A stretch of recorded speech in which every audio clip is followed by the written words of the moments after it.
Noted conservative attorney George Conway normally sticks to 280 characters to troll President Trump on Twitter. He's called him pathological, a narcissistic, sociopathic demagogue, a cancer, a liar, and honestly, that's just this week.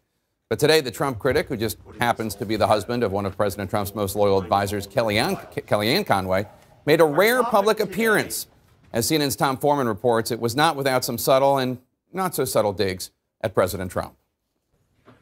Now, if people were to get indicted or not indicted on the basis of whether the president likes them, we wouldn't have a republic, we'd have a banana republic. He did not use the president's name, but in an extremely rare public speaking appearance, George Conway tore into Donald Trump just the same.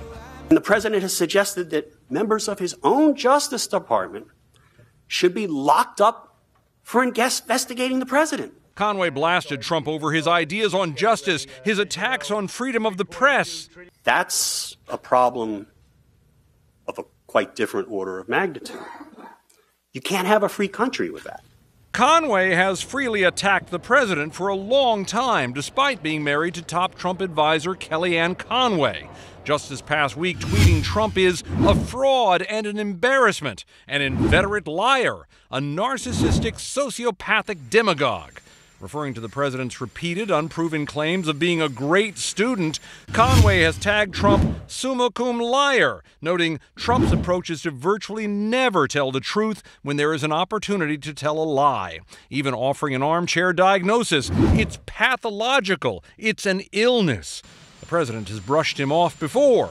You mean Mr. Kellyanne Conway? Suggesting George Conway's barbs are meaningless.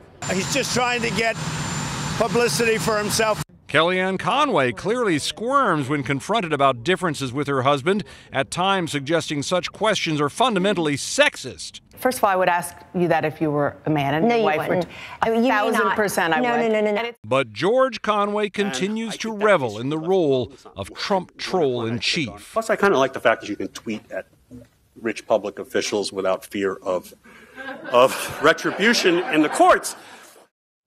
Now, remember, this is not a liberal. This is a guy who's as conservative as they come. He simply feels that the rule of law is being undermined so much by this White House that he just has to speak out. However, it has been very rare that he does speak out. We see him tweet. Every now and then you see him quoted. Very rarely does he speak up. But boy, did he speak up today, and I'm sure they're none too happy about it, the White House Communications Office. I'm sure. Tom Foreman, thanks so much. Appreciate it.